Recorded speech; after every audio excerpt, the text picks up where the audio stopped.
Welcome back, everyone, for another deep dive. where we unpack really complex topics and try to pull out some of those golden nuggets of knowledge. Always fun to dig around in there. And today we are diving headfirst into the world of Indian agriculture, Okay.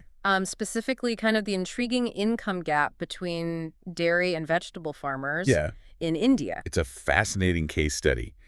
You'd think that providing essential foodstuffs would mean kind of similar, Right. profits for everybody, but Yeah. that's not always the case. Yeah, and that's what we're going to try to unpack today.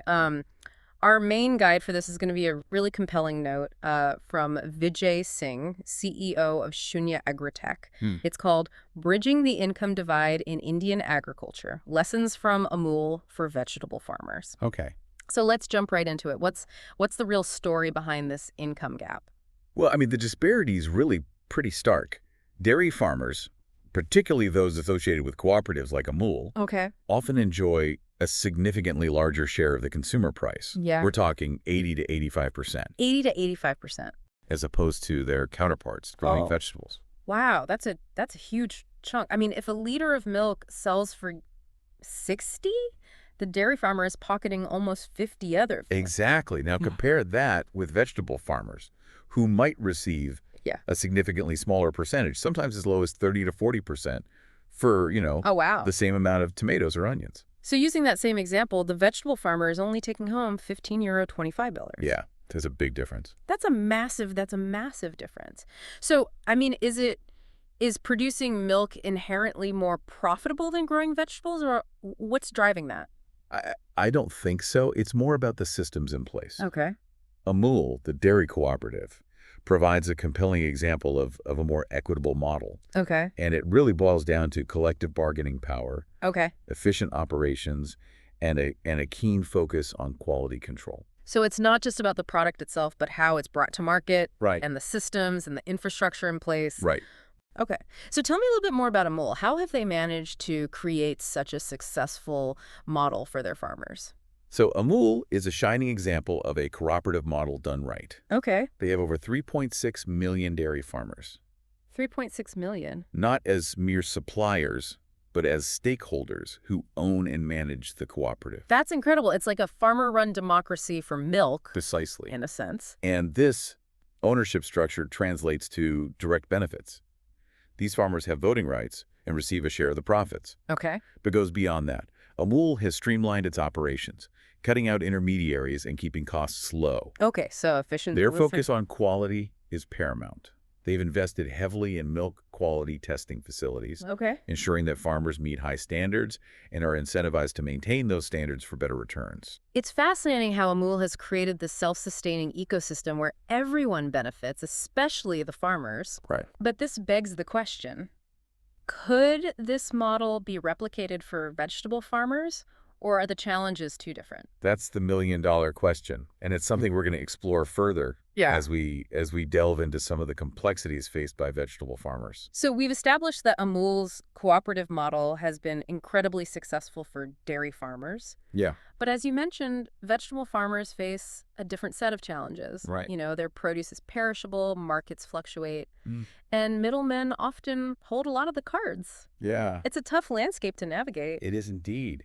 Vijay Singh's note, he highlights some of these key challenges. Okay. Think about staple vegetables like your tomatoes and your onions. Right. These are essential ingredients in countless dishes, Mm-hmm. but their shelf life is really limited. Yeah. And this inherent perishability makes them incredibly susceptible to price fluctuations, especially when there's a surplus in the market, Okay. which often happens during peak harvest seasons. It's a classic supply and demand problem, right? Too much of a good thing, and suddenly the price plummets. Exactly. So what happens to these farmers when the market is flooded with tomatoes or onions? Well, that's where the traditional wholesale markets, or mandis, come into the picture. Okay. These mandis are the primary point of sale for many vegetable farmers. Okay. However, they are often dominated by middlemen Okay. who purchase produce from farmers at extremely low prices, Right. only to turn around and sell it in larger markets for a substantial profit.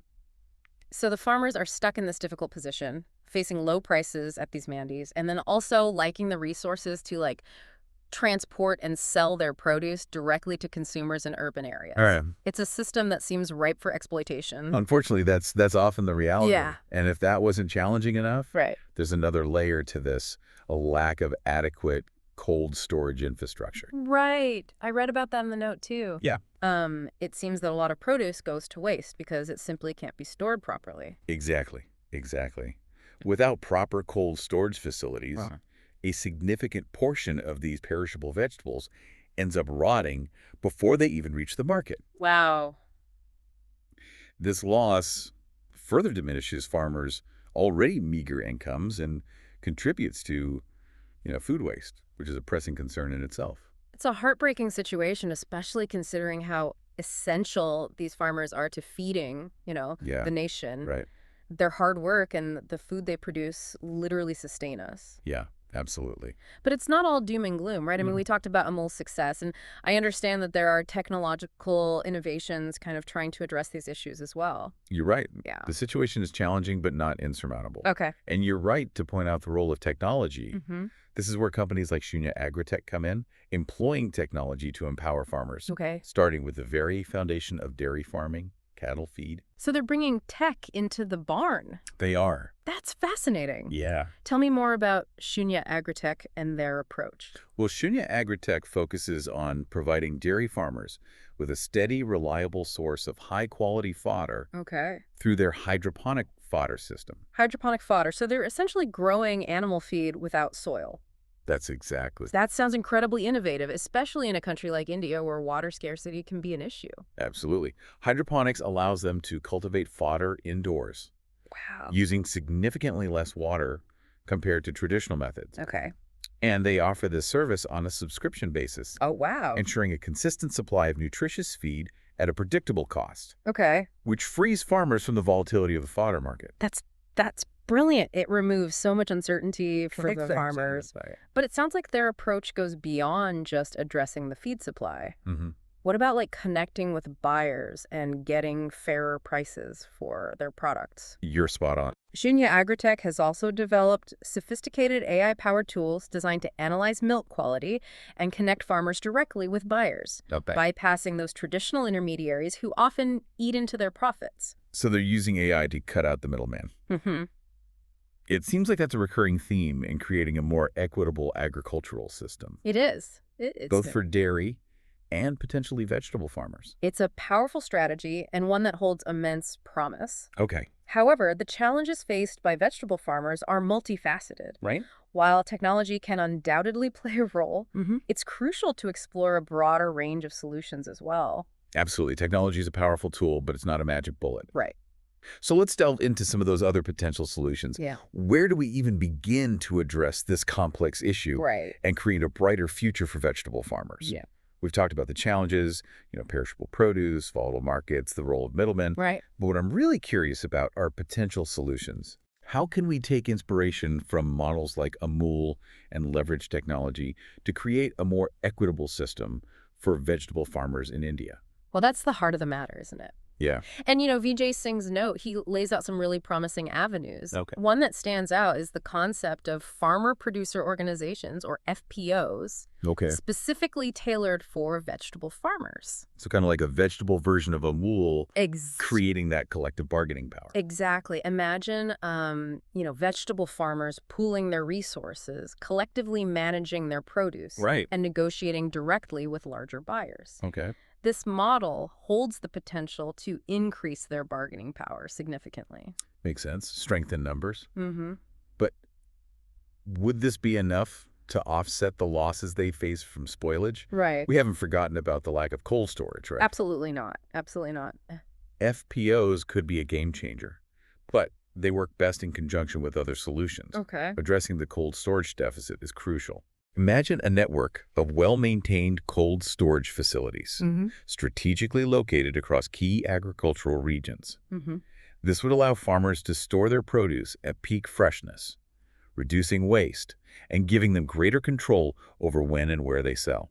It seems like that would also help stabilize market prices too, right? Precisely. Less desperate selling because of the ticking clock of perishability. Exactly. Exactly. It creates a buffer against those dramatic price drops that could decimate incomes. Right. And when we talk about creating a more robust system, we can't overlook the potential of technology, Right. much like Shunya Agritech's work in the dairy sector. Right. We've seen how technology can connect farmers directly with buyers and provide them with valuable data. Hmm. Could that translate to the vegetable market as well? Absolutely. Imagine dedicated e-commerce platforms connecting vegetable farmers directly with consumers, or even larger retailers, bypassing those traditional middlemen and their hefty commissions. This could be a win-win, providing consumers with fresher produce and ensuring fairer prices for farmers. Fresher produce, fairer prices. Yeah, I can get behind that. Right. Um, are there any government policies that could be implemented to kind of further support these efforts? One policy measure that Vijay Singh mentions in his note is the extension of minimum support prices, or MSPs, to key vegetables. Okay.